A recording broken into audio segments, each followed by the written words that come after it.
Right, so our first question that we have there, we're mainly looking at your compounds, right? Your molecules and how they're bonding, their bonding structure, right? So it says your figure 1.1 shows the structures of 5 substances labeled A to E. Use the structures of substances A to E in figure 1.1 to help answer the questions. Each structure may be used once, more than once, or not at all. States the letter of a substance that is an element. So we want an element from all those structures that they listed there, right? So from this ones, the elements are the ones that only have one particular atom, one type of atom, right? So those are the ones that they want you to list there. Are we together? Yes, sir. So from that list there, the only elements that we have, let me just quickly select my pen. The only elements that we have is your A and your E. So you can either write your A or E. Are we together? Yes, sir.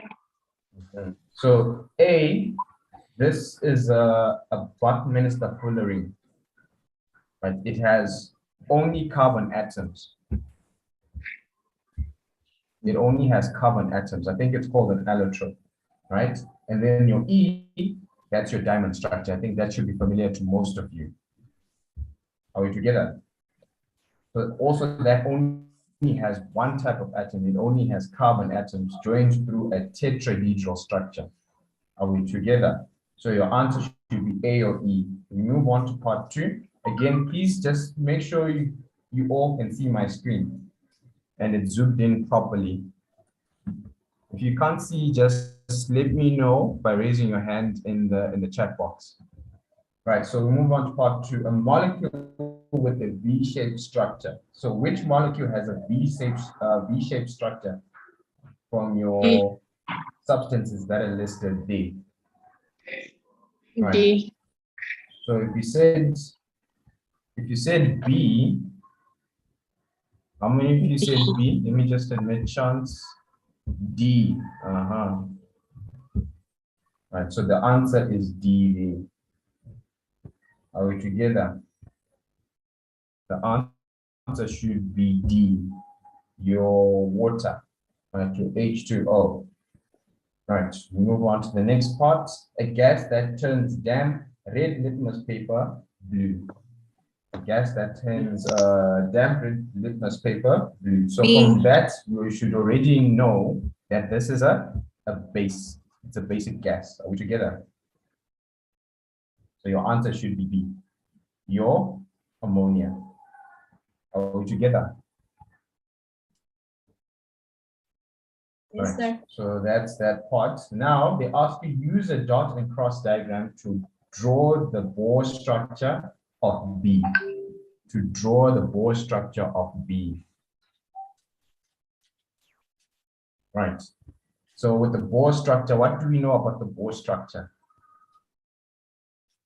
What is the Bohr structure? The Bohr structure shows the energy levels as well as the electron and the energy level compared to other notation.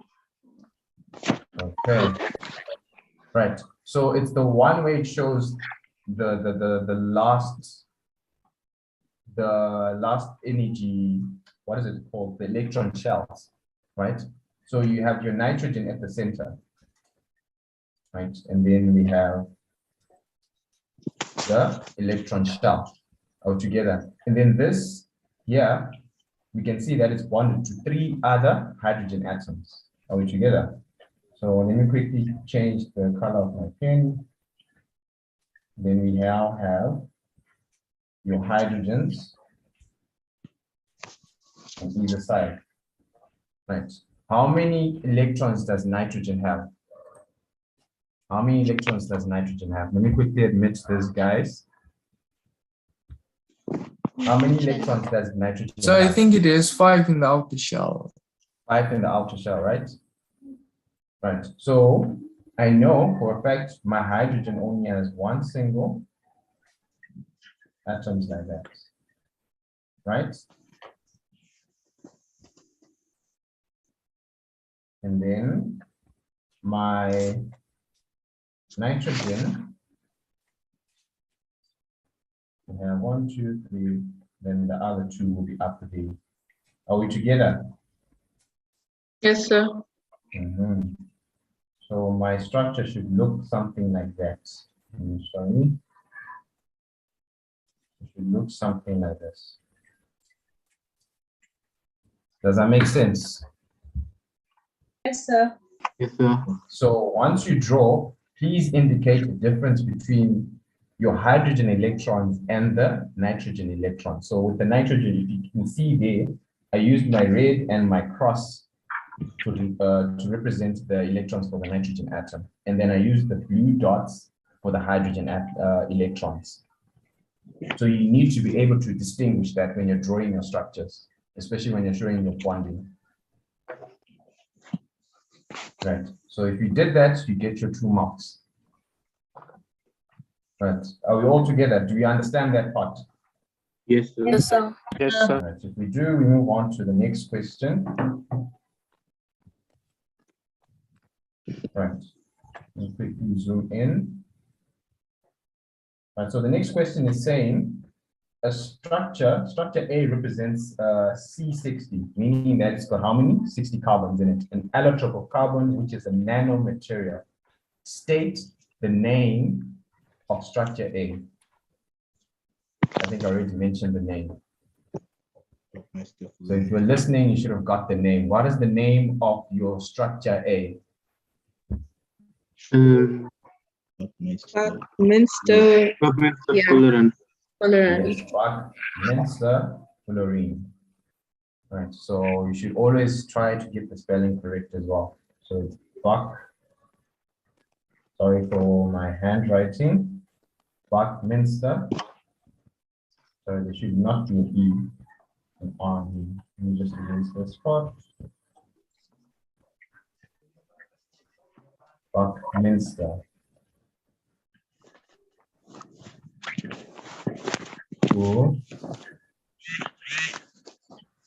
Fullerene. Right. So it's a really long name for a compound, but then it's quite easy to remember if you get it down. So it's one which is spherical and has your carbon atoms. So Buckminster Fullerene, and they're only composed of your carbon atoms joined together covalently. So that's the Buckminster. State the name, or state the meaning of the term nanomaterial. What does nanomaterial mean?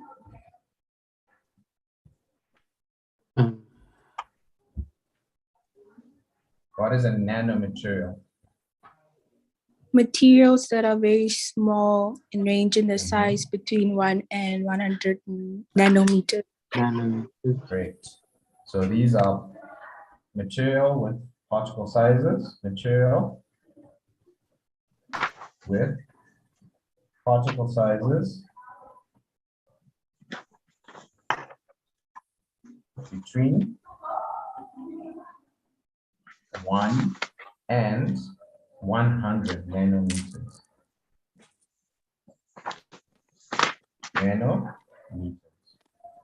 What is nanometers? What is nanometers? Who can tell me the measurement of nanometers? It's your times 10 to the power minus 9 meters. That's your nanometers. Are we together? Sir, Yes, sir. So all of these, that's your definition of your nanomaterial. Yes, is there a question? so I wanted to ask, how did we determine the structure A? The structure A. Yeah. Okay, if you have your paper, we go back to it here. This is what we're looking at. This one here. Can you see that? Yes, sir. Yes. So your A is the one that has your carbon atoms that are spherically joined together, covalently joined together. and then they form a sphere. That is the structure that is showing there. Wait, I can't hear you properly. Forms what? I'm saying it's formed from your carbon atoms joined covalently together to form a sphere. Oh, So okay. each of these small balls that you see here, those are carbon atoms that are joined covalently together to form a sphere. Yes, sir. Right. So now let's quickly go back to the previous question. Right. Now it says your diamond is also an allotrope of carbon. Describe the structure of diamond. What is the structure of diamond? So it has A strong. tetrahedral shape. I heard someone say it is tetrahedral. So that's for methane, isn't it? Isn't that the shape for It's methane? Diamond too. It is. So, Diamond also has a tetrahedral shape. If you quickly go back here, that is your diamond. Yeah. So can you see, if I quickly just highlight this part here, these 4 dimensions, that's tetrahedral.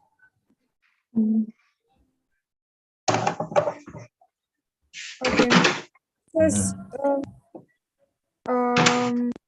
It also Yes. has strong, every carbon atom is joined to 4 other carbon atoms. Yes. That's another point you need to mention. It's a giant covalent. Molecular structure. Yes. Right. So here, I quickly just write it is tetrahedral, which has a tetrahedral shape. And it has a tetrahedral shape. And then what else did we mention?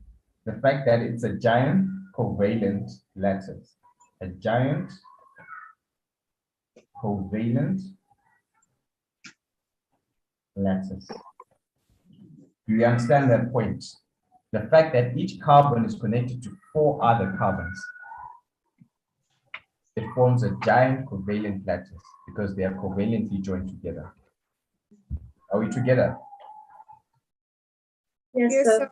Yes, sir. So you need to mention that as well. So as soon as you mention, also try to explain Yes, that sir. each carbon atom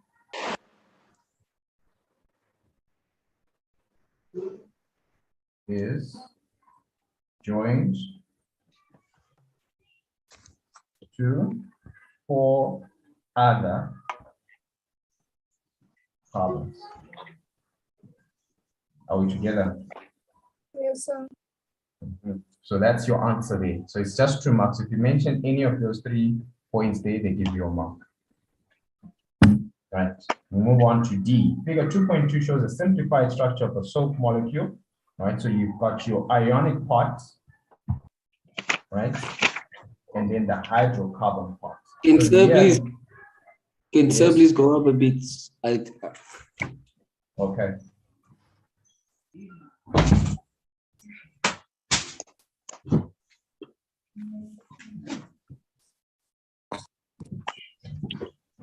All right, thank you. Right.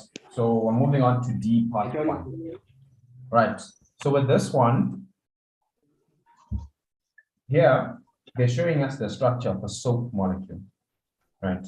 So that's what it looks like. So this is the head and this is the tail. So what do we know about this part here? What do we know? The head is hydrophilic. Yes, the head is hydrophilic. The head is Sir. hydrophilic.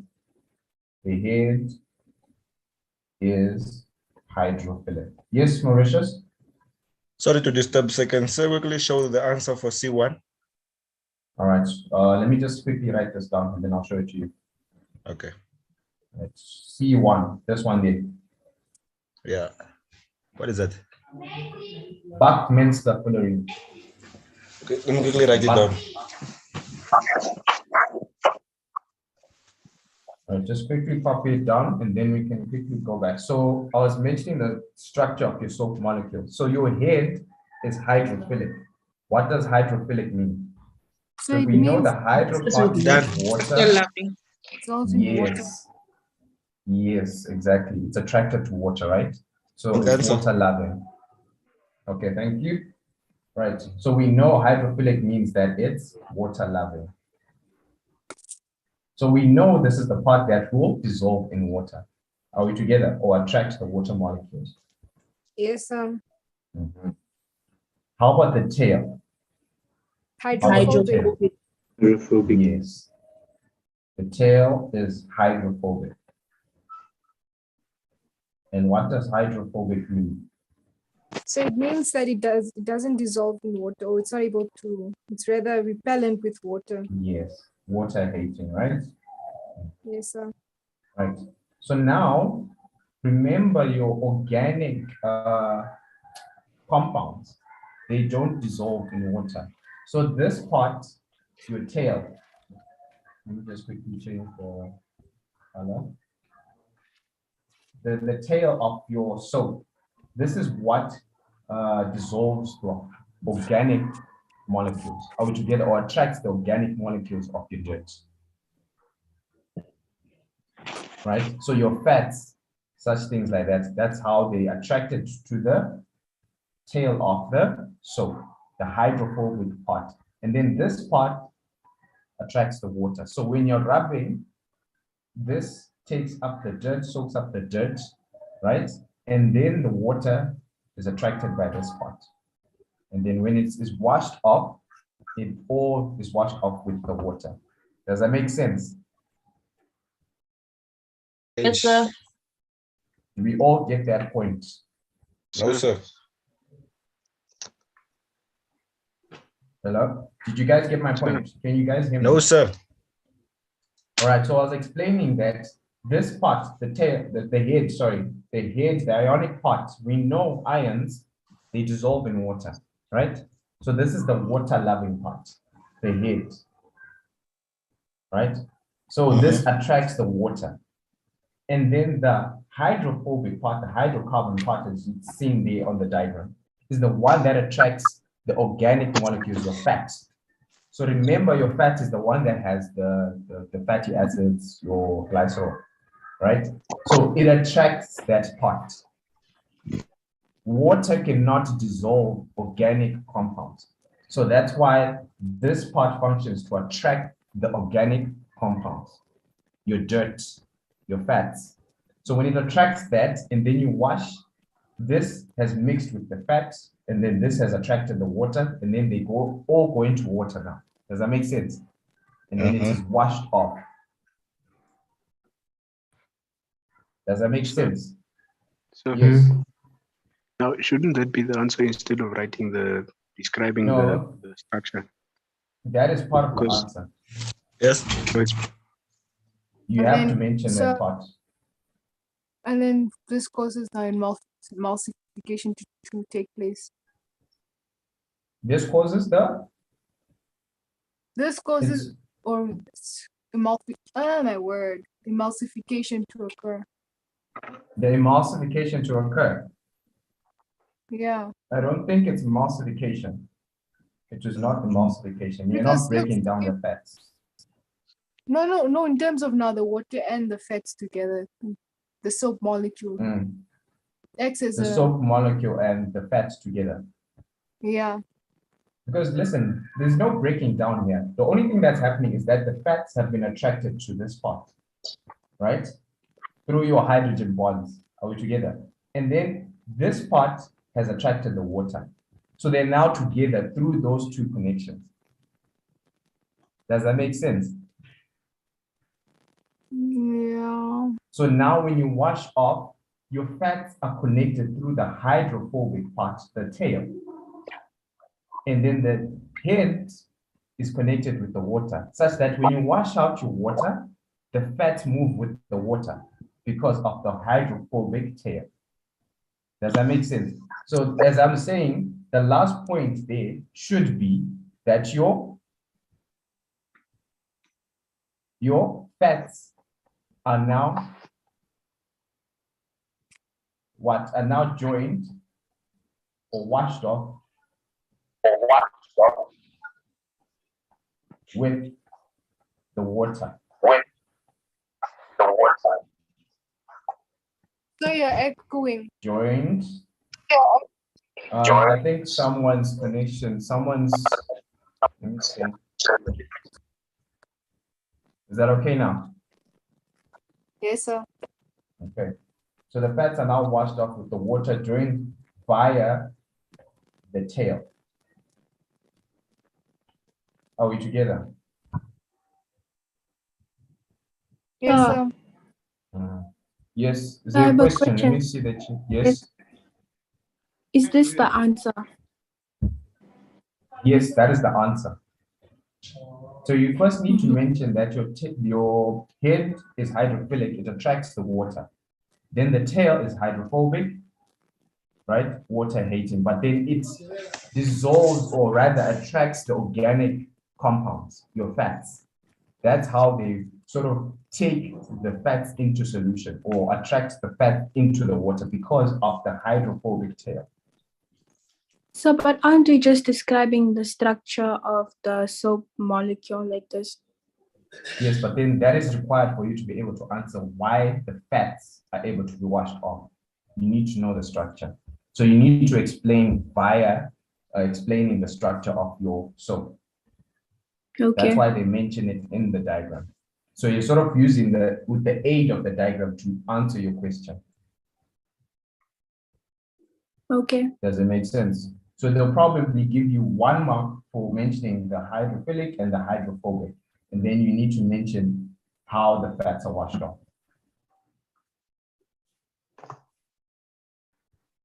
Does that make sense? Sir, Yes?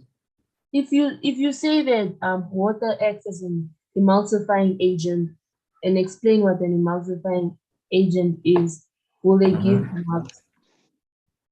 They won't give you a mark. Okay. They won't give you a mark. You have to use the fact of the tail. The other way of saying it is maybe saying your head is polar, meaning it has your ions, right? Your minus and your positive. It's polar. That's how it attracts the water. And then the tail is non-polar because it doesn't have any charges. That's how it attracts the organic compounds. That's the other way of putting it. If you mention it in any other way, they won't give you a mark. Does that make sense? Yes, sir. Sir, Yes. when I ask this question, sir, sir said most like the head of the soap structure, sir, it attracts the water, sir. Yes. Now, like let's just like give a scenario here, like washing like a plate or something. Now, yes, the tail obviously like attracts the fats and all the things. Now, sir, if the head wasn't able to like attract the water, sir, so like the fats and everything won't be dissolved or what? If what? Come again? If the head of the soap structure wasn't able to attract water or dissolve water or absorb water, will the fats and all these things will they be able to shiny be absorbed or like dissolved or something? They wouldn't be able to. So remember, the reason why they're being able to wash off is because they're going into solution. If they were not able to go into solution, it won't be able to come off your clothes in the first place. They'll just remain stuck on your clothes. Okay, sir. Does that make sense? Do we all get it? Yes, sir. Okay, right. So now we move on to the next part. So they're asking you, state what happens when soap is added to hard water. What happens when you add soap? Scum form. Hard water. Yes. Excellent. Scum is formed. Scum is. What is scum? What is scum? On the surface. Right. Scum is a precipitate. Scum is a precipitate. Yes. So you can say precipitate is formed or scum is formed. Yes. You can also see on the surface of the water. Yes, you can. Yes, you can. And so someone's making noise in the background. I can barely hear you. Is it my side or someone else's mic? I think it's someone. Let me mute Mauritius. Yeah, I think it's now quiet. Right, is that better? Yes, thank you. All right. So scum is sponsored. The fact that it has hard water is simply the ones that has more ions in it present inside them. So your magnesium reacts with the soap. Yes, your magnesium ions react with the soap, and then that prevents the soap from forming bubbles. So you have the scum that precipitates forming instead of your bubbles for your washing. Does that make sense? Yes, sir. Yes, sir. Right. So we move on to part 3. Most soaps are biodegradable. What does biodegradable mean? What is the term? It's environmentally friendly. Means Or it it's can be able to be broken down by bacteria. Yes. You can't say it's environmentally friendly. That is not correct. You have to say it can be broken down. It can be broken down by? bacteria Yes, by bacteria. in nature.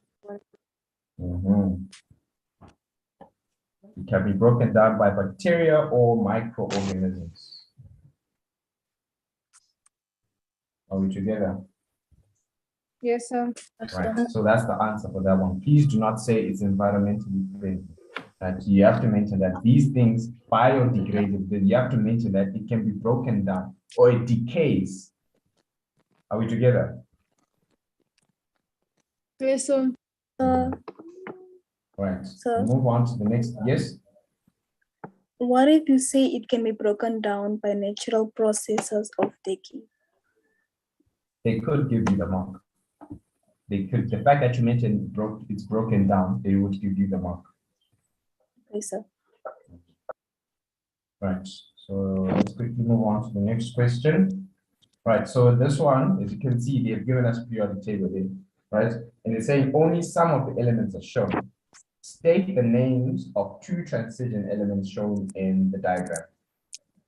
So we have to mention from this diagram that we have here, which one are our transition elements?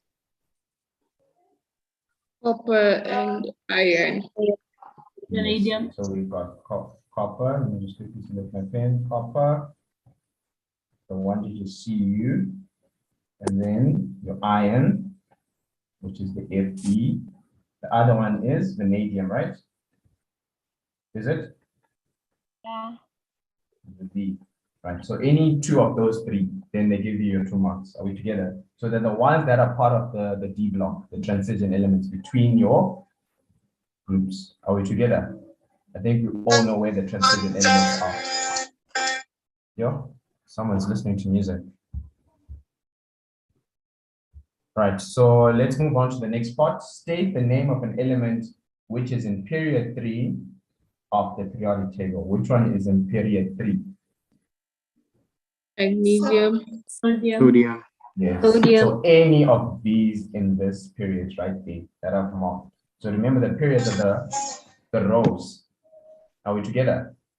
Yes. Please remember. Yes, so they said the 3rd period. So you literally look at the one which is the 3rd row from the top.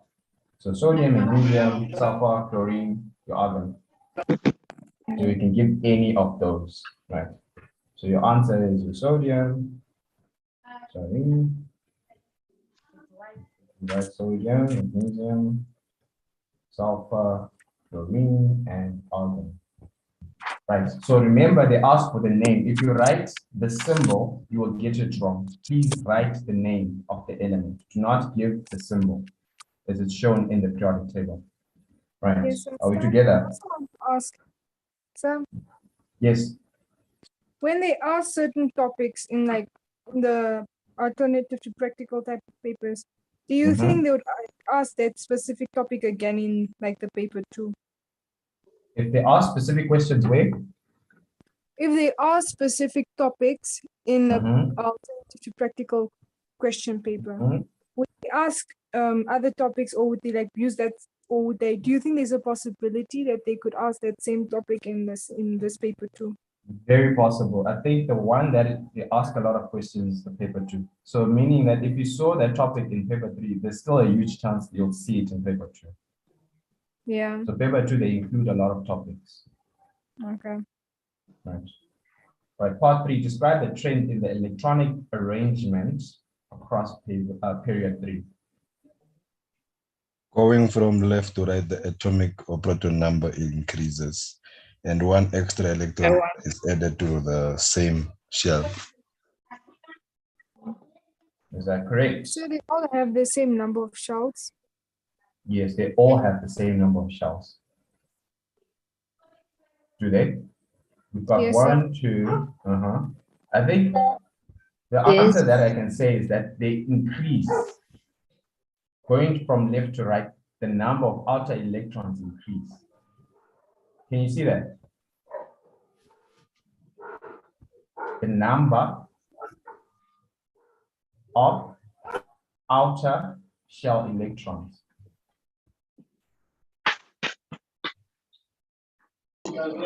Increase.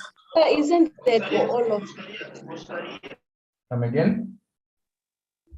So don't all of the rows increase? They're asking you for, yes, they all increase, but they're asking for the trend across period three specifically. The atomic number is the one that increases, but like the shells still remain the same. Yes. So you're looking at the outer shell electrons, the electrons in them, the numbers increase. From sodium has 1, magnesium has 2. Does that make sense? So Yes, you're sir. adding an electron going across the period. Yes. So it's what I Yes. said, and then I was asking if it's wrong. We said the proton number increases. And one electron what is you said? added to the same shell. Oh, okay. Yeah, that's correct. If you said 1 electron is added to the same shell, it's correct. All right. So B part 1.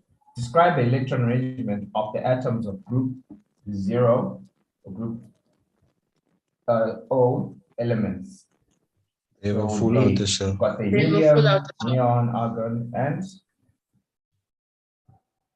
they have a Full outer Full shell. outer shell. yes, full outer shell. That's the answer there. Right. So they have a full number of electrons in their outer shell. That's the answer there. Then part 2, state the name given to group 0. What is the name that is given to them there? What are they Noble called? gases. Yes, noble gases. Or there's another name for them. Or inert. Yes, inert gases. So either of those two, then you get your answer. Right. Are we all together? Yes, sir. So let's move on to the next part.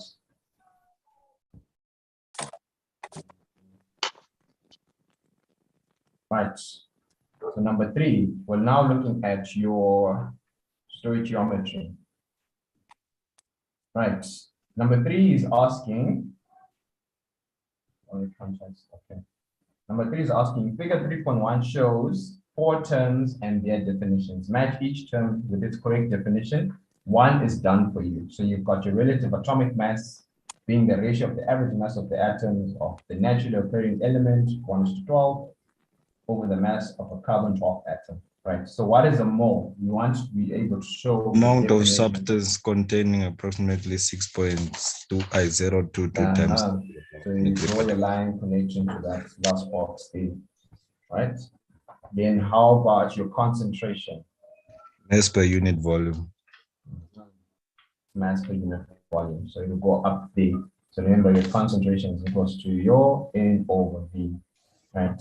Then your empirical formula is the last one, right? The simplest whole number ratio of the elements in a compound. Right, so now let's look at B. 42 grams of an unknown compound X carbonate react completely with hydrochloric acid to produce 12 dm cubed of carbon dioxide. Right, so you're given the chemical equation as well. So you've got your XCO3 reacting with 2 moles of your HCl to give me 1 mole of the X chloride plus carbon dioxide plus water. Right. So as you can see, this should already tell you that this is a metal carbonate reacting with acid to give me my carbon dioxide and water. Can we all see that? Yes, sir. Excuse me, sir? I'm saying this is a metal carbonate reacting with acid to give me my Your salt. Salt plus carbon dioxide plus water. and water. So you should look at the product. You should already identify what type of chemical reaction this is. Also note the molar ratio. So if you can see there, your metal carbonate is 1 mole is 1 to 2 moles, 1. which gives me 1 to mole 1 of the to salt, 1. which is 1 is 2, 1 which is 1 day. That is the molar ratio in that chemical equation. Right, so we'll now look at the question. Calculate the number of moles of the carbon dioxide produced in the reaction at room temperature and pressure. Right, so this one, you only have 1 mark there.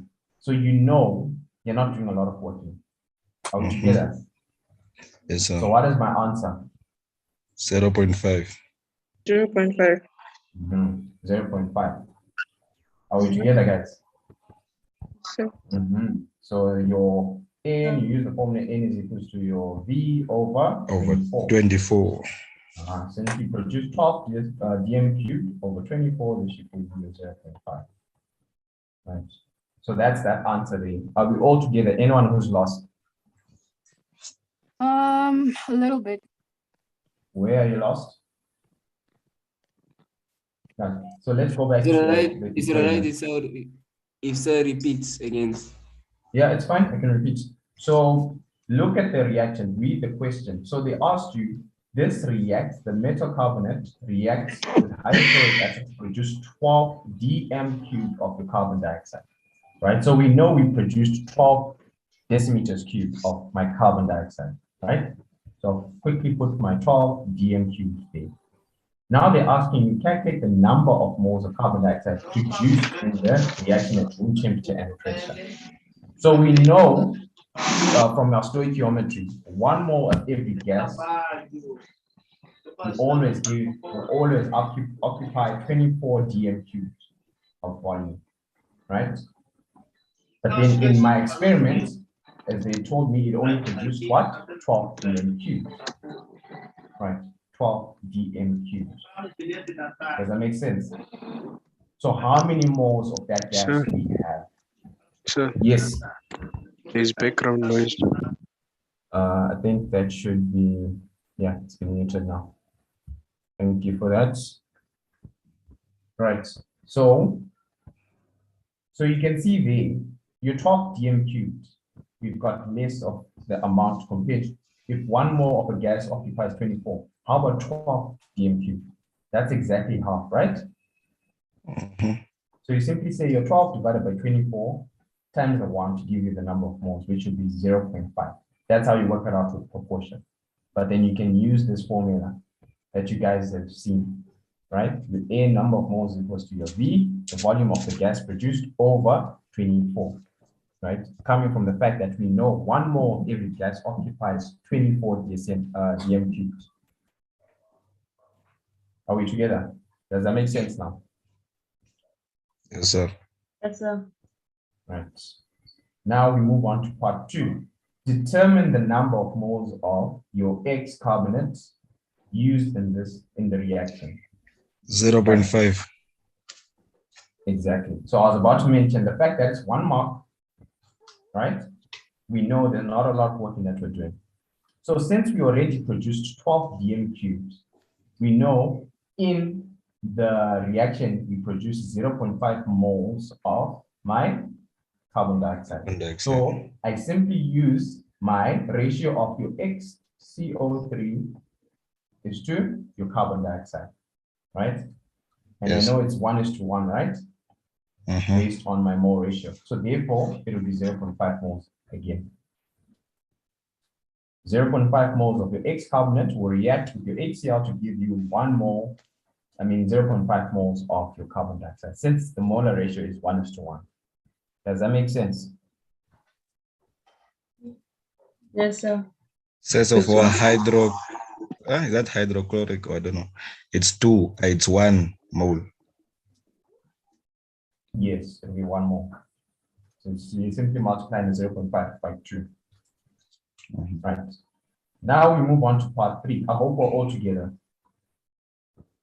Right. Your part 3, calculate the relative formula mass, your MR of your XCO3. Now we are looking for your relative molecular mass of the X. 42 over 0.5. Right. So I can see Mauritius is very quick to the answer. Right. So remember, always remember the information you've been given. So they said 42 grams of the unknown compound XCO3. So we know we measured the mass of 42 grams, right? And we also know the number of moles, right? So using that formula of your N is equals to your mass over the MR, we can find our MR. Are we together? So my MR would be equals to my mass divided by the number of moles. Right. So this will be equals to your 42 divided by 0.5. And what does that give me? To give you 84. 84. That is the molecular mass. Are we all together? Yes, sir. Yes, sir. So please take Sir, are note you on supposed how. to write the unit? Sorry? The units. What? No, there are no units for MR. These, you just literally write it as 84. If they had asked for just the mass, you could have then written grams. So even just writing it as 84, you get the answer. Okay, sir. Sir, Yes. I don't think if you had to write it as if you had to add the unit, I don't think you would write it as grams. Yeah. You say grams per Say mole. what? Grams per mole. Yes. Okay. So you'd write the grams per mole. Yes, sir. But here, I always just advise you, if you're doing your AR and MR, just leave it as the number. Just leave it as the number. You won't go wrong. They won't mark you down. Are we together? Because sometimes I struggle to like remember what the unit is. Yes, even with the units for molecular mass and atomic mass, if you leave them as just the number, you won't mark you wrong. Only when you're writing, when they're asking you to calculate the mass of the substance that was in the reaction, that's when you have to put your grams. Are we together? But sir, isn't it important to write the unit, because sometimes they can ask you the reverse of that. Maybe they ask you to find the moles when you're given the mass and the molar mass. When you're given the moles and the molar mass, isn't it important to put the unit? Because you have to show how you canceled out and got that unit for mass. Oh, okay. If they ask you to calculate that way, then you can write the units. But then here, it's not really important. They just ask for the molecular mass. Are we together? Yes, sir. Right. Now we move on to the next part, part 4. Calculate the relative atomic mass of your X in XCO3. So they want you to find the atomic mass of the X in that compound state. How do we do that? 84 minus 12 plus 16 times 3. All right. So since we already know the MR of your, let me just quickly select my pen. We know the MR of the XCO3, which is equals to my 84. Right. Now I just need to calculate the MR of the carbonate, the CO3, the rest of the compound there, without the X. Right. And what do we get? 60. Is it 60? So you simply say your MR of the carbonates, which is equals to 60, then you subtract, you say 84 minus 62, we get the remainder for that X, which accounts for the rest of the compound there. So this would be equals to 24. That's the answer there. I saw a question in the chat. So how did sir get 11? Where do I have 11? Is it the previous question? Kenneth? Yes, sir. Determine the 11. numbers of. It's Which part exactly? the number numerals determine the numbers of moles. Oh, this is not 11. It is not 11. This is 1:1, the molar ratio. If you look at what we're looking at during the equation, I've said 1 mole of the X carbonate, right? This part reacts with 2 moles of your hydrochloric acid, which gives me 1 mole of the X chloride plus 1 mole of the carbon dioxide plus 1 mole of the water. That's the molar ratio, right? Since they had asked us to determine the number of moles of the X carbonate used in the reaction, you look at what you produced here. So we have 1 mole of carbon dioxide being used from 1 mole of your X carbonate. Does that make sense? So meaning I'm producing, hold on, calculator. You're producing 1 mole of the carbon dioxide from 1 mole of the X carbonate. So since we only produced the actual reactant, we only produced 0.5, meaning just from that equation, we use 0.5 moles, since the molar ratio in the chemical reaction is 1:1. Right? Does that make sense, Kenneth? Yes, sir. All right. Okay, Chance is asking, how did Sir find the MR of the carbonate? The MR of the carbonate, we used this equation. Right. We were given the number of moles in the previous part, in part 2. The mass we were given at the top here, the unknown compound here, the actual compound that was used in the reaction. So all we're doing is literally solving for the MR. The number of moles is always equals to the actual mass divided by the molecular mass.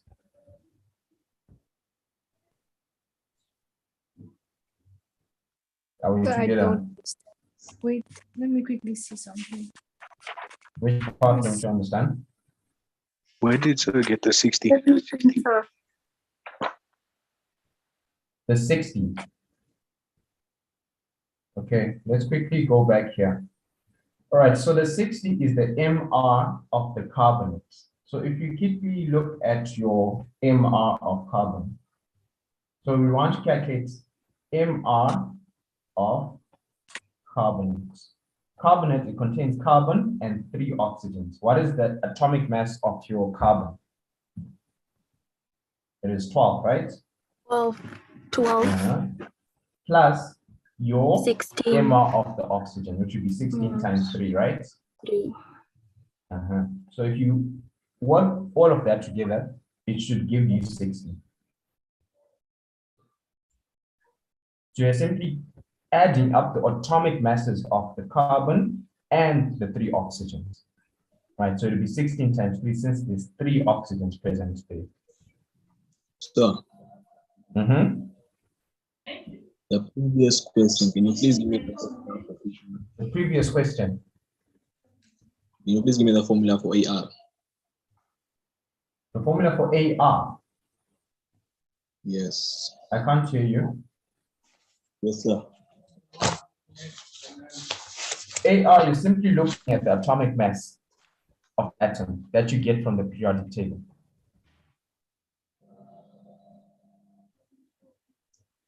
Are we together? You use the periodic table that you guys have provided to find the atomic mass. They're the ones that are shown as the number. Let me see if I have a periodic table here.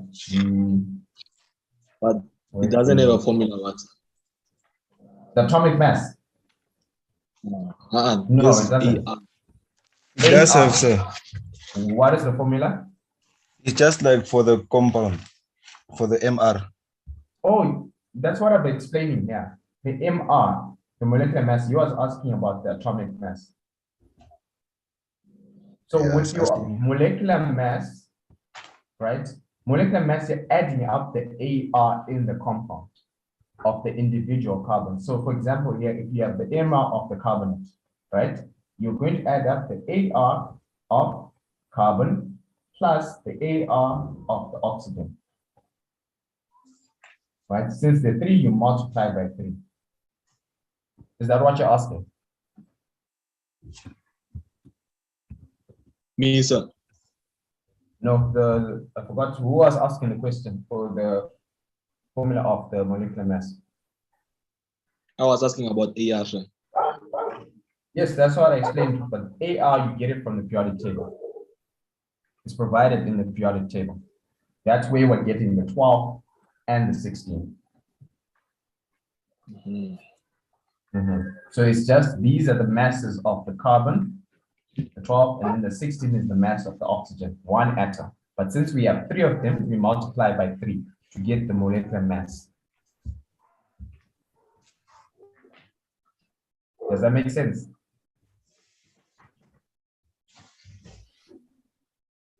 Yes, sir. All right, so can we move on to the next part? Are we all together?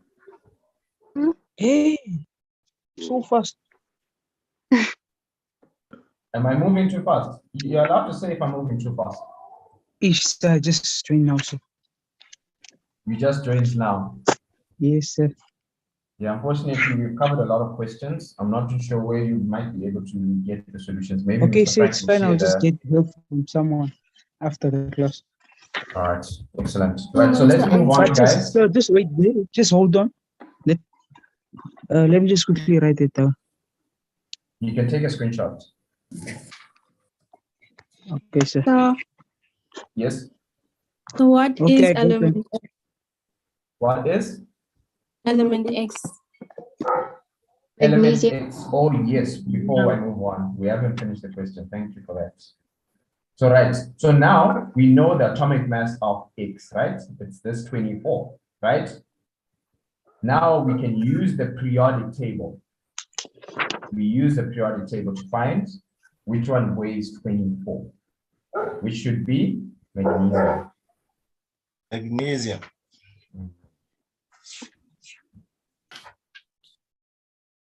Can we all see that? Yes, So sir. you use the periodic table to find the element X.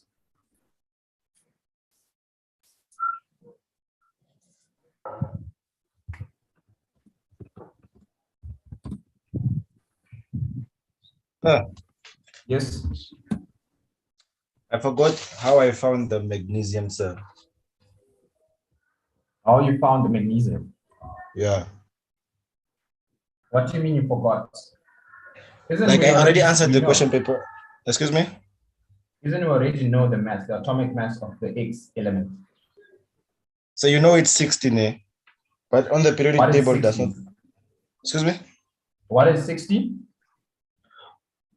Oh, sorry, it's 24. Sorry. I remember, sorry. It's 24. The 60 was minus, yeah.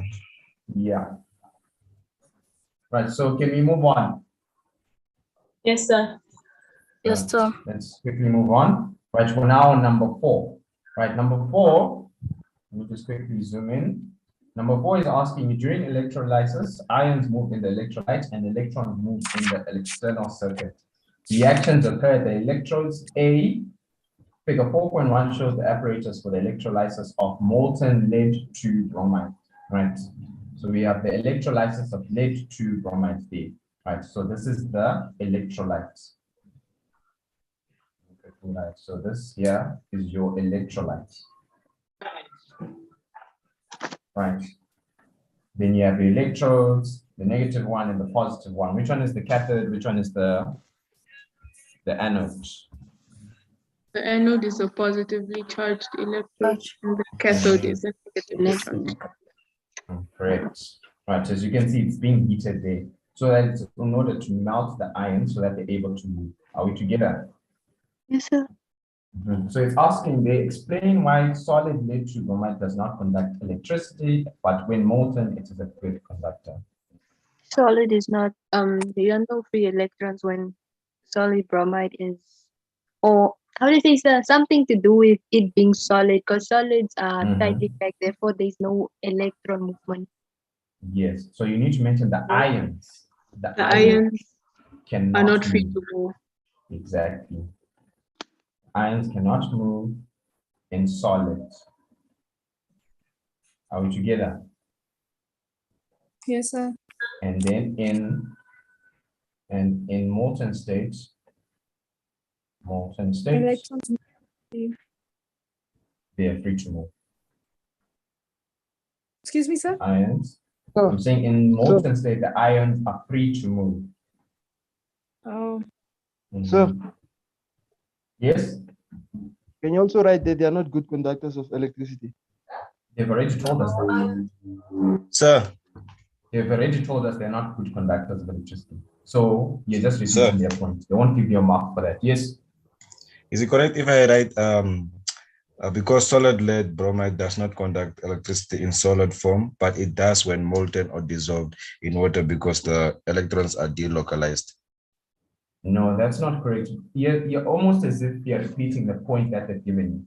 You need to mention the fact that when it's molten, the ions are the ones which are moving. Remember, electrons are not moving in the electrolyte. So please do not mention the electrons. The electrons are only moving when they get into the cathode or the anode. Does that make sense? You do not have electrons in the electrolyte. The ions are the ones that are moving, that conduct inside the electrolyte. Are we together? Also, instead of electrons, I must just put ions. Ions. Okay. Yes. Because they're only asking you specifically to do the lead to bromide. So The reason so why it's we're able to conduct electricity in electrolytes is because of the movement of the ions, because they carry charges to the anode and to the cathode. Yes. mind your answer. Okay. Right. So let's quickly move on to the next part. So B, the results of 3 electrolysis experiments are shown in table 4.1. Complete table 4.1 to identify the products at each electrode in experiments 2 and 3. Right, so the first experiment that we have there, it's of molten lead 2 bromide, and they've already done it for us, right? The lead is what's produced on the cathode, right? So if this is my negative, right? This is the cathode, right? If this is my anode, my lead, your Pb2 plus will be attracted to your cathode. Are we together? And then it will gain electrons, there will be reduction, and then it will turn solid there. What is attracted to my anode? So your anions. Sulfate. Why, No, sorry? from lead to bromide. There's no Or sulfate. bromine. Bromide, thank you. Br minus. Are we together? Yes, sir. Yes, sir. So when it gets there, it is oxidized, then it will turn to your bromine, your Br2. And then this can be a gas. Remember, it only exists as a diatomic, so that's why you get it as Br2. Are we together? Yes, sir. So that's what we get at the anode there, the bromine. Any questions so far? Sir, Right. Yes. is it because bromine has a negative charge? Yes, because bromine has a negative charge, it will be attracted to the anode. Where it is oxidized, it will lose the electrons and then turn into your Br2. Yeah. Okay. Who's this, Is Joshua? it Joshua? Yeah, I've muted him. All right. So now experiment 2 is you're using aqueous copper 2 sulfate as the electrolyte, right? And your electrodes are copper. What do I get as a product on the cathode? What do I get there? Copper. Copper. Copper, huh? This is Yes, sir. copper. Right. You see you solid. Right. Copper because it's And positive, right? yes, because it's positive. So copper 2 plus, it will be attracted to the cathode, and then it will gain electrons, it will be reduced, and then turn to solid. Right. Now, the product at the anode, what is my product at the anode? Sulfate. No. No. No, it's Not copper 2 copper. plus Copper 2 plus ions. What? So remember, you've got copper. because it's copper electrode. If it's a copper electrode, your copper will go into solution. It is solid. So you're having this reaction taking place. Wait, sir. So explain that. Getting copper 2 plus aqueous plus the 2 electrons. Are we together? So your solid copper is being oxidized, then going into solution. That's why your anode reduces in size when you're having your purification of copper. Are we together? Yes, sir. Right, so you have your copper ions there, your copper 2 plus aqueous. So right. Now, yes? Yes, still don't understand how it's what on is the end. letter in the bracket? That is aqueous. Your A, Q. Yes. Yes, Kapiere? Sir, so what does the copper do to the sulfate?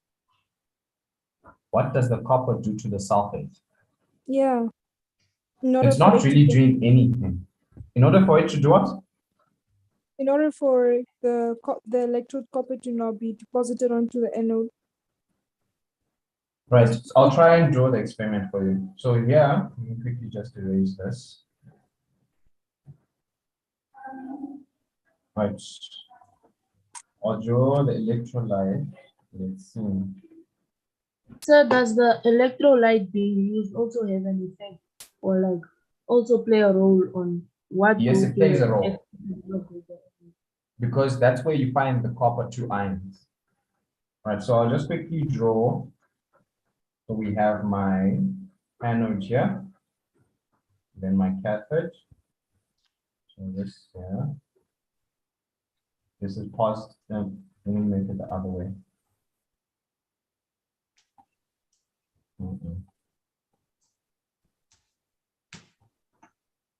Right. Right, so this is, I'll just say this is positive, this is negative. Right, so my positive side, this is what has the copper. You have your copper electrodes. Are we together? These are the copper electrodes. Right, inside your electrolytes, you have your copper 2 plus ions and the sulfate ions. 2 minus 8. Right, this here is also copper. Are we together? Yes, sir. Right. So what happens is this, at the copper or the cathode, this is the cathode, your copper 2 ions are attracted there, right? Then you Yes, have sir. this reaction where your copper 2 plus gains electrons to give you copper solid. This is a reduction. Are we together? Since it's gaining electrons. Are we following? So when it gains electrons with copper 2 ions, these copper 2 plus move out of the solution, right? Yes, sir. So when they move out of solution, your copper solid is formed on. That's why you have sort of like a layer forming of your copper here, right? This is the extra copper that is coming out of solution, right? So it's as if it's purifying the copper. Now, once the copper 2 plus has moved out of the solution, this side where you have the copper electrodes, the anode side here, the copper solid, right? Here in the actual anode, you have the Cu solid. This copper solid then goes into solution. Are we following? Yeah. So you would have, Yes. let's say, for example, this is the impure copper. This is how the purified copper. This Wait, is the so both, impure. okay, so both electrodes are made of copper. They're both made of copper. That's what they said. So when you have impure copper, your copper solid goes into solution, and then you form the copper 2 plus ions. Mm-hmm. Does that make sense? Yeah. And then you have that deposit of your impurities at the bottom here. That's how you purify copper. Does that make sense? Yeah. I think so. Yes, sir.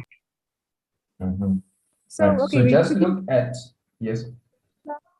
So look, you said that both electrodes are copper, right? So then the copper in the solution will now go, since it's copper 2 plus, it will be attracted Yes. to the cathode. So once it is Yes. attracted to the in the solution itself, or in the solution, is it solvent or solution? Then that means there won't be any copper. So then that means like the copper from the anode is not deposited. Can I say deposited into the solution? And then now the sulfate becomes like a substance that was now left over. And since that copper from the basically now starts attaching itself to the cathode, is that what happens? Yes. So your copper, that's why this copper, after a while, it gets smaller because all the copper is going into solution. But you can't say it's not being deposited, it's deposited on the cathode here. Yes, sir. Right. And then this one is going into solution as your copper 2+ ions. Does that make sense now? Yes, Okay. sir. Right, so let's move on. Now 3, you have got your concentrated aqueous sodium chloride, right, as your electrolyte, and the carbon is the electrode now, right? What is my product at cathode? Hydrogen. Hydrogen. Hydrogen. Yes, hydrogen. Is hydrogen. Is it just hydrogen? Yes. Hydrogen gas, your H2. Are we together? So remember, when you have hydrogen, it exists as a diatomic gas. When you are reducing your hydrogen, you get your hydrogen gas. Are we all together? Yes, sir. Now, part 4 is your product at anode. What is my product at the anode? Chlorine gas. That is the chlorine gas. That is the chlorine gas, your Cl2. Are we together? No, sir. You don't understand why. Right, so let's look at this. Let me just quickly erase. So remember, we're now dealing with the carbon electrodes. We now have, what is the electrolyte? What we have is electrolyte now. Concentrated aqueous sodium chloride.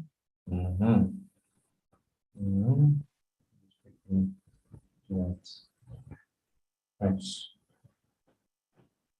Now you have your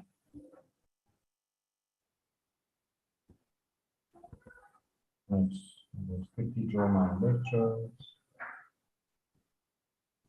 Right. Then I'll make this my negative, I'll make this my positive. Right. Then this is your concentrated sodium chloride, so I'll have my sodium ions. I'll have my chlorine ions. What else is present? The electrode made of carbon.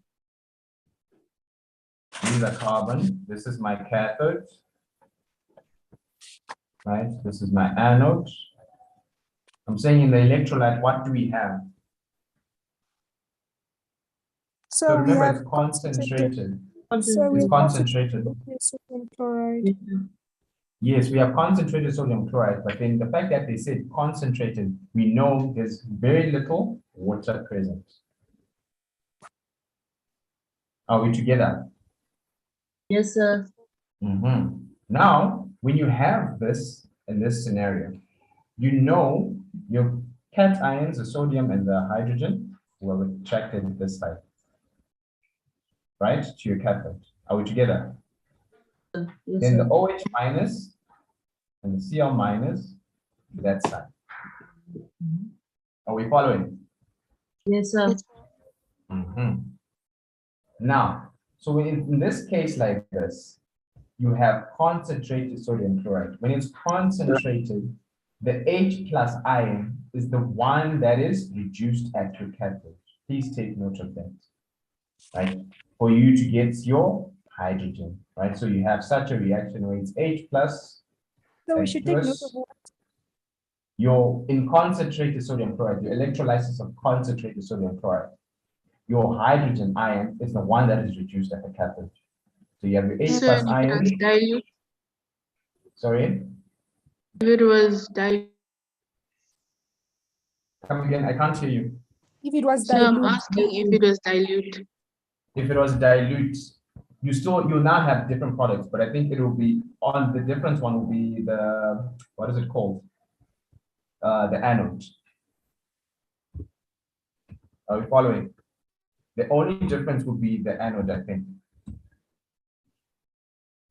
So here, let's just look at this one first, and then I'll show you what happens with the dilute. So here, when you attract the electron, this will form hydrogen.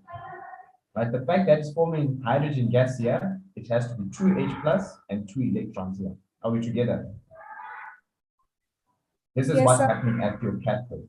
So, sir, Yes, sir. whenever I think these half equations, so I noticed a trend, but I wanted to ask because I wasn't sure. So anytime, whenever we write a half reaction for like the cathode, it's like the reaction itself or the equation itself will always be on the left hand side, whereas for like when it's for the anode, it will always be on the right hand side. Yes, it's very true. So you just need to note on what you're forming, because you know at the cathode it's reduction, right? So it's going to be gaining electrons. So your electrons should be on the left hand side. Are we together? And then on the anode, they're losing electrons. So your electrons should be on the right hand side. Yeah. Does that make sense? Yes, sir. Right. So let's quickly look at your anode. Your anode, it will attract what part? Your Cl minus, your chlorine. So you have your Cl minus aqueous.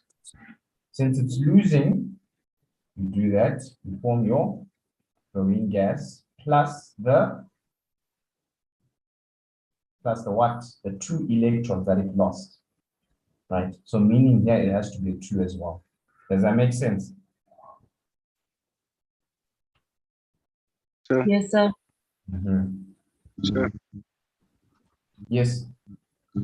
Can you please explain how you find out which one is positive and negative between the compound, not the anode and the cathode?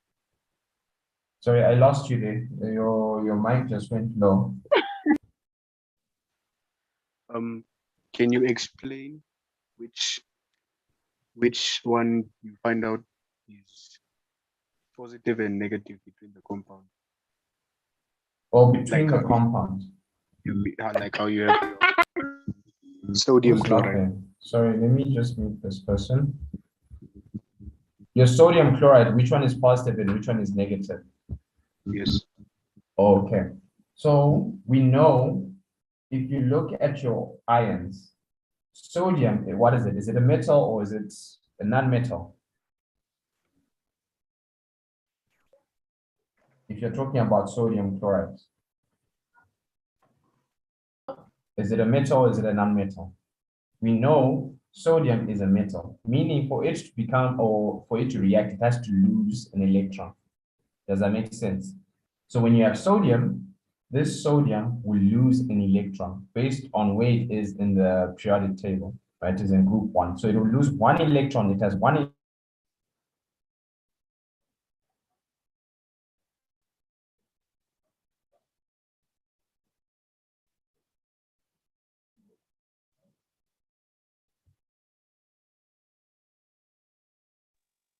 Sir? This connection, something's happened to this connection or I thought my phone was broken or fixed.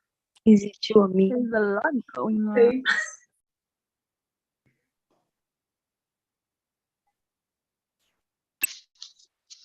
So guys, how was paper 3? When is break? Paper 3 was fine. A man is hunger goede. Hello guys, We all are hungry, bro. what was that last question? I leave the last question alone. No, we The don't last talk question about was- that. Yeah, Guys, don't talk about please. it. I don't do Guys, that. I Let's not swear let's that not talk about question the whole got paper 3, guys. Lost net, guys. Please. Let's all that forget last it. question. Guys, all you betting. Kom ons gaan vir breek. We are pushing for paper 2 now, bro. Hallo, ek kom maar Is it skool af break? soos nou. No, Ek is bruh, nog it's in not school break. vorm. I know a break is coming at 8 o'clock. First time the story. Oh, I break your phone. Achilles failed. Guys, we are still live on YouTube, ne? That is YouTube's story there. The thing is on red. So guys, Can someone text the teacher or something? Oh, No, he's probably trying to reconnect most. so I was angry. So and come here finishing 10 o'clock. Shandy's plan. Oh. 11 You want or to what pass is it? chemistry, my dear, you must it push. says chess. Chess. What's up, brother?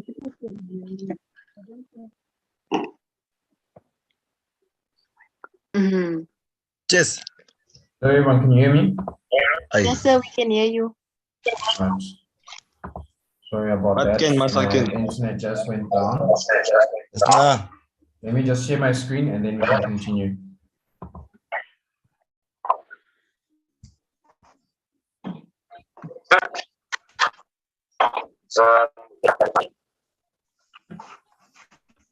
Right. Okay, so can you guys see my screen? It's busy It's screen sharing. sharing. It's just saying screen sharing. Yeah. Hmm. Yeah, so when are we gonna have a break? Because my eyes are really red. Sorry, The you're break is echoing. at 8. There's someone who's putting their speaker and then it's sending the audio. So if someone is internet is slow, they should mute themselves. All right, you guys are hungry. I understand that, but then we'll as soon as we finish this question, I think you guys can break at 8 and then you can have your supper before you continue with the bank. Yes, sir. Okay, sir.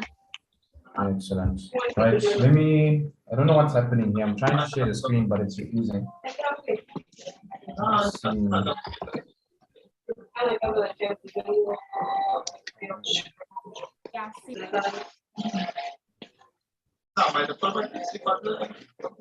Moses, please mute yourself as a belief. J. Ras. Yeah, please, guys, we don't want to have any interference from you guys. If you're having supper or if you're with family, just mute yourselves. Just Why leave does it and it go have your supper. Right. Wait, a barbie join over the rust.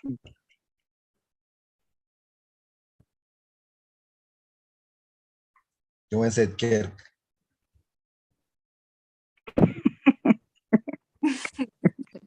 Right, so guys, let's continue. The kid with the dream. Can we continue, please? Tobias a pasta.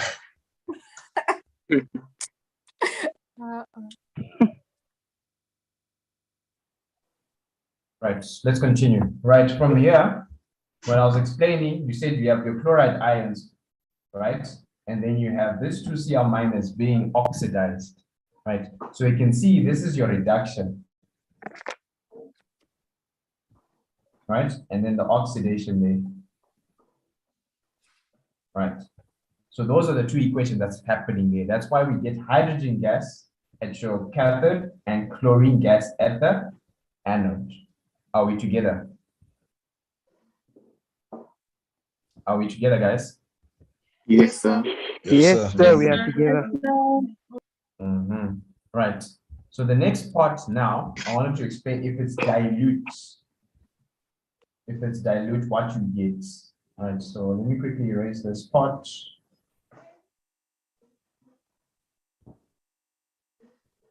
All right, so when it's dilute, what it's telling you is that there's more of the H plus and the OH minus ions present than the sodium and chlorine. Are we together? So when that happens, your sodium, this here, your sodium is the one that is oxidized. So you have your sodium aqueous plus the electron to give you sodium solid, right? Then what happens on the other side? What happens on the other side?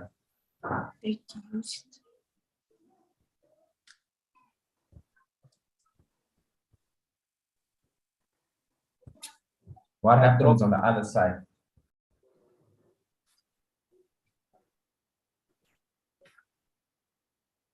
So which question are we looking at? So is it We're looking reduced? on the same question. 3. What is reduced? I You don't now know. have the OH minus. The OH minus is the one that is reduced. So can you see you swap them around?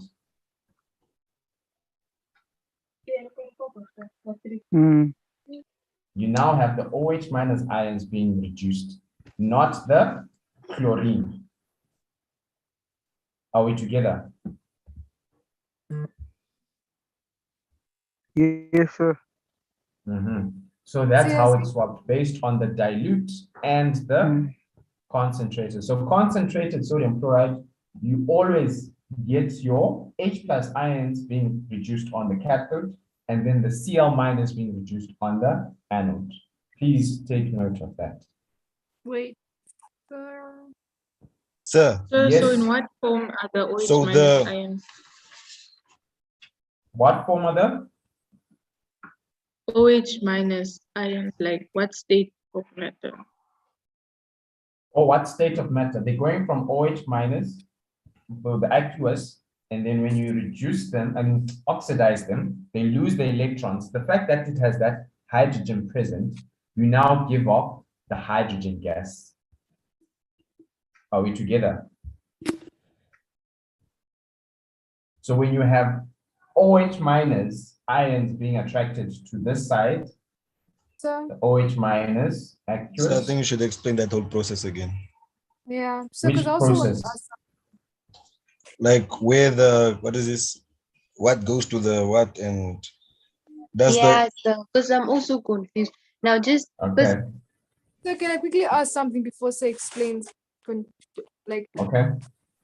so I wanted to ask because I remember my chemistry teacher used to say something about if is it, for example, let's say now in terms of chlorine. I don't know if I'm wrong or if it's probably part of this topic, but I remember she said something about if like maybe let's say for example chlorine is maybe let's say bigger than probably hydrogen, then basically it will displace that and then become like it will be now found at the, is it cathode, I think. Yeah. The I don't know. chlorine. Is it, so it's just The something chlorine is found at the anode. at the anode, yeah. But just something along that line. Because I remember she just said something about hydrogen and I wanted to remember where that hydrogen thing falls place. Wait, like now falls place into this topic. Oh, okay. Yes, like the hydrogen, as I mentioned, your hydrogen ions are the ones that are attracted to the cathode because they're positively charged. Are we together? Yeah. So Yes, you have sir. your H plus ions in this solution. They will obviously go to the cathode, right? Then you also have the sodium ions present. They will also go, but then the H plus ions are the ones that are reduced. Are we together? Yeah. So it has to do with the concentration. The fact that you have the minimum here, the H plus ions are the ones that are in minimum concentration. So it's easier for it to reduce the hydrogen ions. So if you remember in chemistry, they always choose the easiest route, right? It's easier for the electrons, for example, if your sodium, it's easier for it to lose 1 electron than gain 7 electrons for it to become stable. So it will reduce the hydrogen ions. Are we together? Yeah. So, Because so that does is it what's mean, easier for it to do it. Yes. so because it's aqueous, that means that Yes. there is hydrogen in the solution. Yes, Water, it is is it in the water? solution. It is water. So remember, water H2O, it dissociates in solution to form your H plus the OH minus. That's how we're getting the H plus ions. Just leave that. Are we together? Did you not do the spot? Correct. So the H plus ions here, these ones are attracted to the cathode, and then the OH minus ions go to the anode. Does that make sense? Yes, sir. So when you have that happening, your H plus ions are the ones that are reduced. When it's concentrated, H plus ions are reduced at the cathode to give you hydrogen gas. Oh. Right? And then on the anode, you have the OH minus plus the Cl minus ions that are attracted to the anode. So my question is, Nick. Yes. What is your question? What if they said it was not concentrated with water? If it's not concentrated, that's what I'm saying. If it's dilute, your sodium is the one that is reduced at the cathode. And then the OH minus is oxidized at the anode. So now where's the They OH swap. minus coming from? The OH minus is coming from the water. From the water. So, but I thought you you said if there's no water. I didn't say there's no water. When they say concentrated, concentrated means there's very little water present. When it's dilute, there's more of the water than the sodium chloride. Oh yeah. That's what that means. So there's always, whether it's a bit of water or a lot of water, there's always water. Yes. Yes. Okay. But then, for example, here, when they told us that it's molten lead 2 bromide, we know there's no water present. It's just the lead ions and the bromide ions. So if they mention that there's dilute, or if they say it's concentrated, they should immediately tell you that there's water present in that electrolyte. So when it's diluted, the H plus will always go to the negative and the OH will always go to the positive. If it's concentrated, the H plus goes to the negative and Cl minus goes to the positive. So, And then what happens to the basically- OH? So what did you say about the OH again? Yeah. The OH minus, I'm saying you get when it's dilute, right? And you're oxidizing the OH minus, you get hydrogen gas. Are we together? Plus the electrons. So here you have your 2 OH. Are we following? Yes, sir. So when you're oxidizing the OH minus, it goes to the anode. It will lose the electrons there, right? And then because of that hydrogen present, you're electrolyzing, you're practically electrolyzing the water here, right? So it will form hydrogen gas there when it loses that electron, right? The hydrogen now dissociates to form your hydrogen ions as well. So it will react with the other hydrogen and then it will form hydrogen gas. Are we together? But one thing I've seen, they don't ask this question for dilute sodium chloride. They don't ask you this at your level. This is more AS level. Are we together? They will only ask you for the sodium, your concentrated sodium chloride and the molten sodium chloride. And I explain for the concentrated again. The concentrated again. Yes. Like I said, when you have concentrated, you attract the hydrogen ions, right? The H plus ions to your cathode. This hydrogen ion will gain an electron. Then since it is a diatomic, it exists as a hydrogen gas, right? Plus the plus the electrons is on the other side. See here. Plus the electron to give you the hydrogen. It gains, remember it's being reduced, right? So it's These the redox and the other things. Is those the redox reactions? Yes, these are the redox because you have both reduction and oxidation taking place. So reduction happens at your cathode, right? So it's forming hydrogen. Hydrogen exists as a diatomic atom, right? It has 2 hydrogen atoms. So you have to put a 2H plus here and your 2 electrons since they're 2 hydrogen ions now. So they'll both gain an electron, right, to form your hydrogen gas there. Let me remove this plus ion there. Right. Now, the anode, it's oxidation taking place always. Oxidation is the loss of electrons, right? So you have your Cl minus aqueous to give you your chlorine, right? Plus the electron. So since chlorine exists as a diatomic, you put a 2 there, and this is chlorine gas. That's how you get that pungent smell or the green gas that is produced at the anode, right? since there's 2 chlorine atoms that have to form your diatomic chlorine gas, you have to put a 2Cl minus, and that means you lose 2 electrons. Are we together? Okay. No, Yes, sir. sir. I won't go in the line. All right. So this part here, you need to just remember that you get chlorine being attracted to the anode. Are we following, guys? This is your concentrated sodium chloride. Your chlorine will be attracted to the anode, your hydrogen ion to the cathode. At the cathode, your hydrogen ions gain electrons to give you hydrogen gas. So, Right? Yes. oh, I thought I could not hear. So I have a question about the anode. What's the question?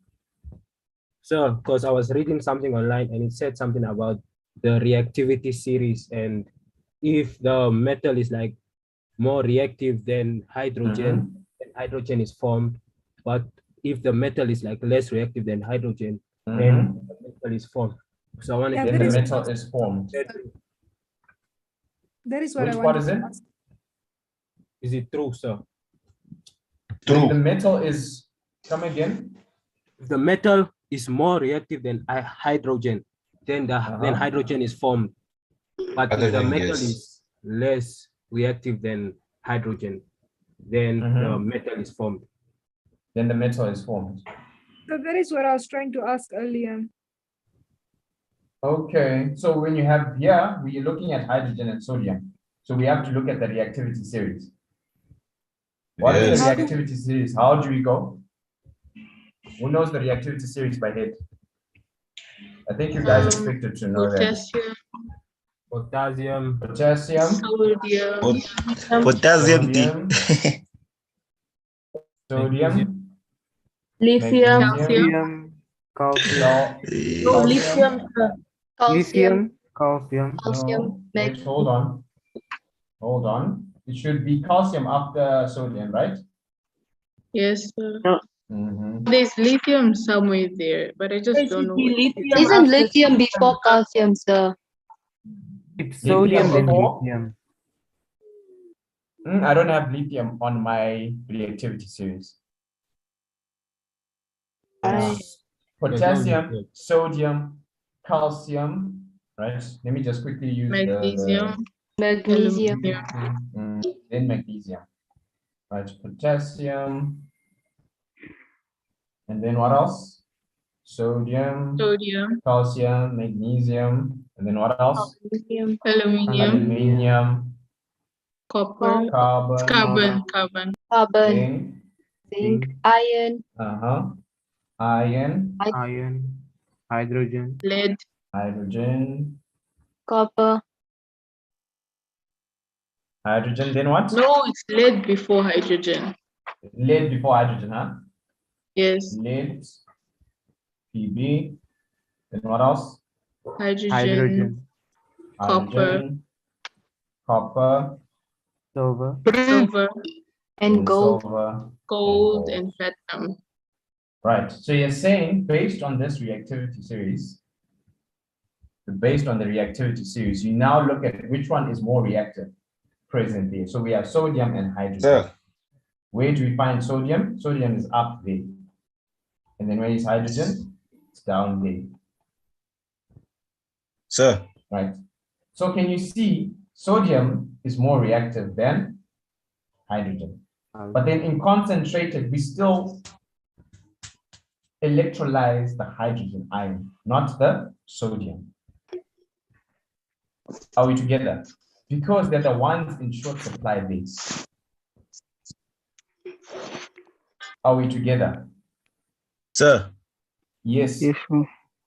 For the reactivity series, I remember Mr. Mugunde said something like, said the abbreviation, whatever it's called, is please stop calling me a lazy zebra. Focus. I like to have the Is lithium not supposed to be there? Oh yes. It's please stop calling me lazy.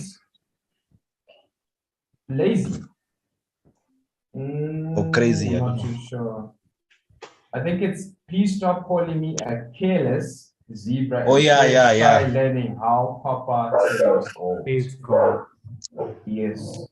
Please Excuse me, stop sir? calling me.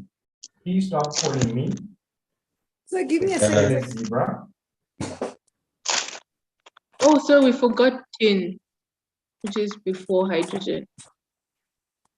Oh, yes. Yes, before hydrogen should be what, 10, huh?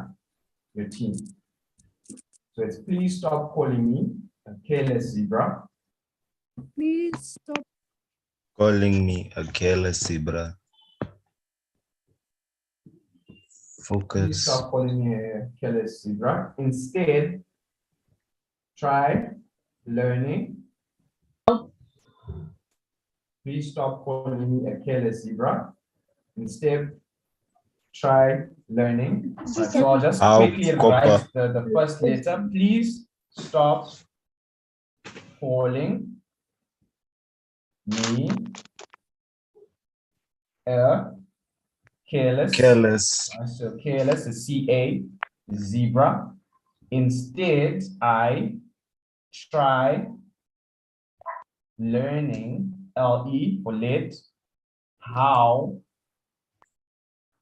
copper, yes, copper obviously will be copper, saves, S for silver, and then gold for gold. Are we together? Yeah. So please stop calling me a careless zebra. Instead, try learning how copper saves gold. Please stop calling me a careless zebra. Try learning Try how learning copper saves. how copper saves gold. Are we together? So we use this when exactly? No, with the reactivity series, personally, I don't see how you apply it here. I think this should be your AS level, to be honest. For me, the reason how I remember it is your concentration. You're looking at the amount of hydrogen ions present in the electrolyte. That's why you electrolyze the hydrogen ions instead of the sodium ions. So I'm going to go back to the please stop calling me. Stop calling me. Oh, It needs. Please stop calling me a careless zebra. Instead, take. Instead, try learning how Or copper instead, saves gold. try learning how copper saves gold. So it's potassium. So you're Then going from most reactive Least to reactive. least, which is the gold there. So it's potassium, sulfur, calcium, Not sulfur, magnesium. sodium. These are metals. These are metals. After the aluminium, what is the C there standing for? Carbon. Yeah, Oh, carbon. But then usually, I think yours doesn't really include carbon, huh?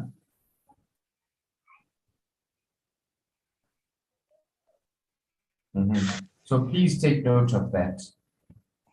So try and remember that with concentrated sodium chloride, the products are your hydrogen and your chlorine gas. Hydrogen and chlorine gas. Right. So those are the answers for that question. Are we together? So wait, let me write them down. Please quickly write it down.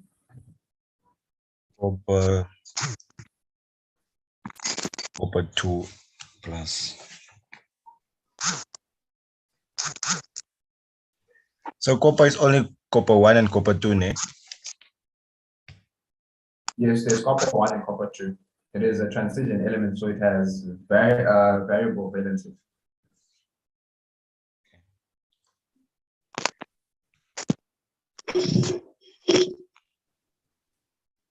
So you can continue. The copper plus and the copper 2 plus. So you can continue. Right. Moving on. So please go back. Guys.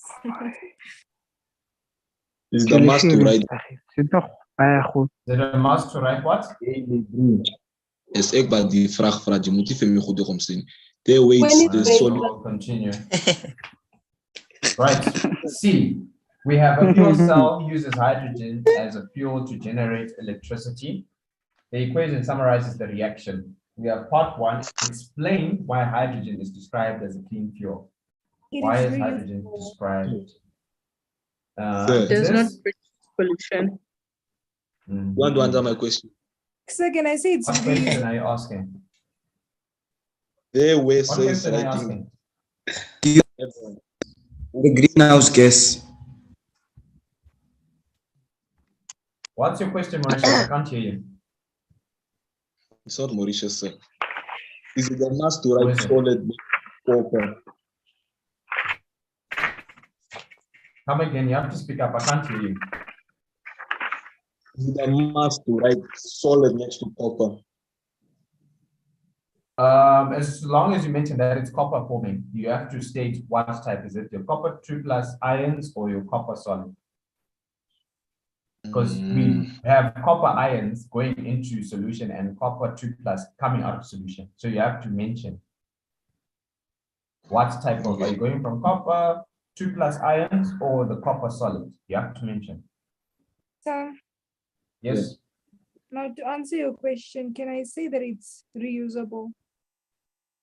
Reusable? No. Because you can't say that. You have to state. It's not because it's environmental friendly. Isn't it? It Yeah, breaks down. something like that. Because it doesn't. It has zero emission. Exactly. You have to state that clean. The emphasis is the clean part. So it's not producing any pollutants. Are we together? The only product that it has is water. Are we following?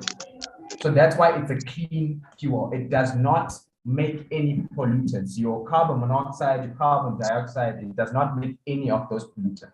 That's why it's referred to as a clean fuel.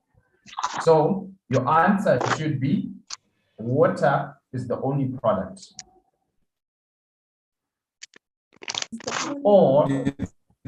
Or, right, it does not form pollutants. It does not form any pollutants. Sir. Any pollutants, yes. Is Those it are the correct only if I ones that say- they accept. Sir. Is it correct if I say because it's environmentally friendly? No, it is not correct. It is not correct. They will not accept the answer. But this is not just the same as. Come again? Is it not just the same as saying it does not form any pollutants? I don't know so ding, but it's coming. No, Yeah. it is It's not. great. How is it the same? How is that statement the same? It does not form any pollution. Yeah, but you have to Because state that. If You have to something, state that it is not if something making doesn't pollutants. form any pollutant, it must mean it's environmental friendly. No, guys. You should not mistake your answers. You're environmentally friendly. It can be the fact that it's biodegradable, right? Biodegradable stuff are environmentally friendly. Can you see that? So you have to quickly, why is it a clean fuel? Sir. They asked why is it a clean fuel? It does not make any pollutants. If you say Sir. it's environmentally friendly, they will not accept the answer. Okay, sir. Sir. Yes. When sir asked what's the meaning of biodegradable, and I said because it's environmental, it means it's environmental friendly. Sir said it's wrong, but now sir is saying when you say it's environmental friendly, that means it's biodegradable. No, I'm saying why that answer is wrong. You're not specifying. You're not specifying why it's clean. Are we together? So even Okay, in sir. the previous answer, when you're saying biodegradable, we're saying it's being broken down, right? You can't say it's environmentally friendly. It still applies at the same question. Do you get my point? Yeah. You saying it's environmentally friendly does not mean it's releasing pollutants. Does that make sense? It's still trying to you're putting all that category of your biodegradable stuff, your pollutants in one bracket, your environmental safe products. Does that make sense? Okay, sir. So you have to be specific. You have to be specific there for you to get that mark.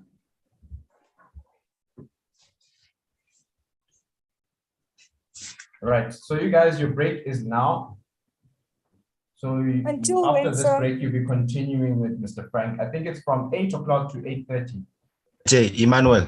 So you have time Mauritius, we must have give a reason supper why it's and environmental then friendly. You go. You can then continue with Mr. Frank on the next questions. Right, Mauritius, if you still don't understand why that question, why they don't accept environmental friendly, I think we'll try and explain it in the next session. Is that okay? Yes, sir. All right. So you guys are free to go. We'll see you after the break. So you can have your quick supper and then you come back at 8:30. Same link, man. Lucas, what are you typing there? What numbers are those? Lucas. That was weird. We use the same link there. Okay? Yes, sir. See you in a bit. Bye, sir. Bye. I'm taking a 30-minute. My eyes are